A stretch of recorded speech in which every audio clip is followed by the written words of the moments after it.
कट्टर विरोधी 3 रास्तों पर चल रहे हैं। पहला है कानूनी रास्ता, दूसरा है मस्जिद वाला रास्ता और तीसरा है सड़क वाला रास्ता। लीगल लड़ाई सुप्रीम कोर्ट में चल रही है, मजहब वाली लड़ाई मस्जिद में चलाई जा रही है और सड़क पर प्रदर्शन करके कट्टरपंथी अपनी स्ट्रीट पावर दिखा रहे हैं। मोदी के कट्टर विरोधी 24 और 25 में संसद वाली लड़ाई हार चुके हैं। संसद वाली लड़ाई अब वो 29 में लड़ना चाहते हैं।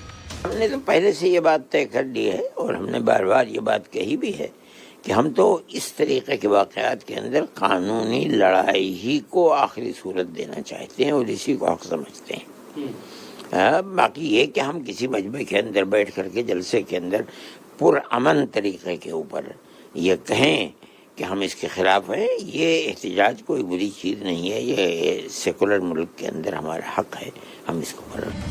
मोदी को मालूम है कि मौलाना आएंगे, सुप्रीम कोर्ट जाएंगे, सड़क पर भी आएंगे, धरना प्रदर्शन भी करेंगे। कोर्ट में वकील कौन कौन होंगे ये भी मोदी को मालूम था और दलील क्या क्या देंगे इसका भी मोदी को अंदाजा था।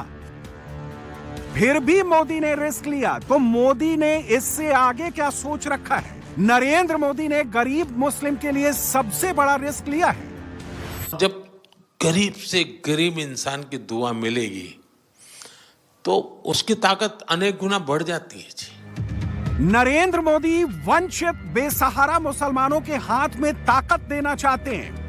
हमारा काम है ऐसे लोगों के हाथ में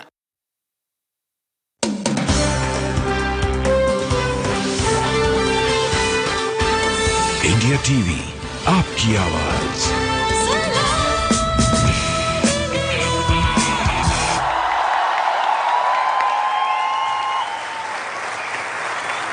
नमस्कार, इंडिया टीवी पर आपका बहुत बहुत स्वागत है। आज आप एक नए इतिहास के गवाह होने वाले हैं। कुछ ही देर में हम इतिहास का एक नया पन्ना लिखने वाले हैं। ये 17वां चुनाव है।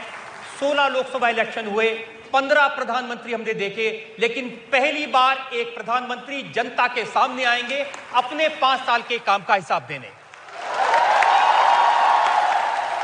टीवी की दुनिया में ऐसा पहले कभी नहीं हुआ। प्लीज वेलकम भारत के प्रधानमंत्री नरेंद्र दामोदर दास मोदी।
इतिहास लिखने का सिलसिला शुरू करते हैं।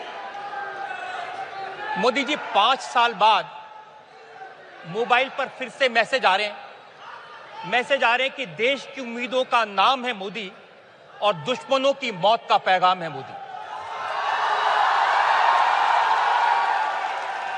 एक और मैसेज आया, ये आज बिहार से मुझे किसी ने भेजा।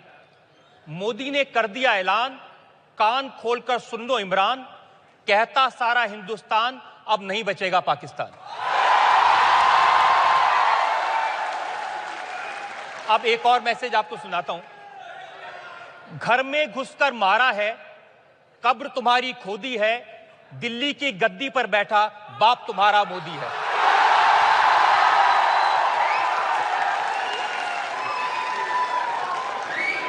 तो हर जगह ये मोदी मोदी। कभी आपने सोचा था कि इतना प्यार मिलेगा लोगों का? रजत जी, मैं आपका बहुत आभारी हूं। इंडिया टीवी के दर्शकों को मैं नमस्कार करता हूं।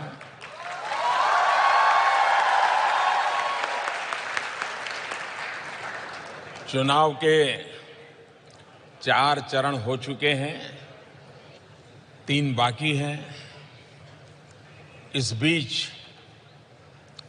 आपसे बात करने का आज अवसर मिला है, लेकिन आपने शुरुआत जनता के नाम से की है और वैसे भी आप जनता के पत्रकार हैं। पहले तो मैं इसमें सामान्य मानवीय की जो क्रिएटिविटी है उसको एंजॉय करता हूं।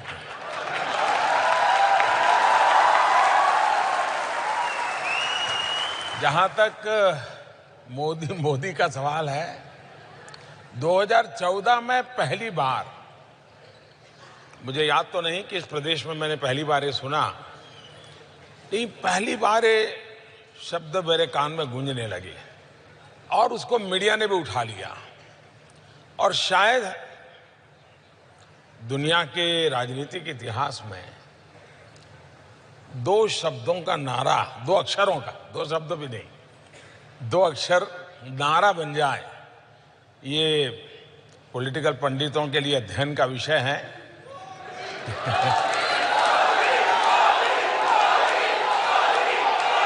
लेकिन जनता ने जो प्यार दिया है, जनता जिस प्यार से इन बातों को बताती है, उसमें किसी के प्रति गुस्सा भी है, किसी के प्रति नफरत भी है और मोदी के प्रति प्यार से ज्यादा विश्वास और अपेक्षाएं हैं। और इसलिए शुरू में तो जब मोदी मोदी सुनते थे तो एंजॉय कर लेते थे, लेकिन अब जब मोदी मोदी सुनता हूं तो मैं सोचता हूं मेरी नींद मुझे और कम करनी पड़ेगी, मुझे और जागना पड़ेगा, मुझे और दौड़ना पड़ेगा, क्योंकि सामान्य मानवीय के लिए ये शब्द नहीं है, सामान्य नागरिक के लिए ये नाम नहीं है। उसके दिमाग में उसकी समस्याओं का समाधान है और तब मेरा दायित्व तो बहुत बढ़ जाता है। मैं देशवासियों को उनके इस प्यार के लिए सर झुका करके नमन करता हूं, लेकिन उन्हें मैं जरूर कहूंगा, मैं भी आपके जैसा एक सामान्य इंसान हूं। मुझ में भी जैसे कि इंसान में कमियां होती हैं वो कमियां हैं, मुझ में भी हर इंसान में जैसे कुछ गुण होते हैं मुझ में भी गुण है, लेकिन मैंने तय किया है कि मैं इस पद पर रहते हुए और जहां भी रहूंगा आपके लिए जीऊंगा।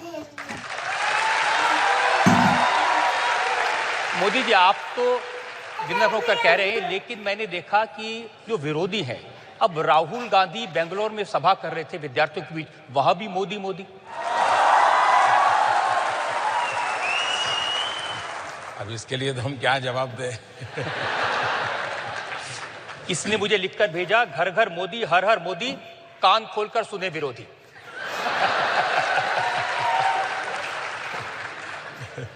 आपको नहीं लगता कि सारा का सारा कैंपेन, सारा का सारा भार आपके कंधों पर है? मुझे जरा भी नहीं लगता है। शायद मैंने इतने जीवन में चुनाव लड़े हैं और उससे ज्यादा लड़वाए हैं संगठन में रहते हुए। ये पहला चुनाव मैं ऐसा देख रहा हूं जो दल नहीं लड़ रहा है, देश लड़ रहा है।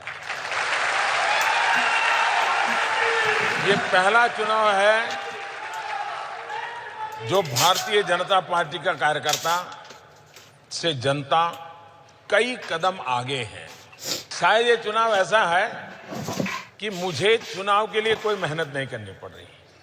मुझे जो मेहनत पड़ रही और जो मेहनत मैं कर रहा हूं वो चुनाव के लिए नहीं कर रहा। 5 साल इस देश ने मेरा साथ दिया है, मुझे आशीर्वाद दिए हैं।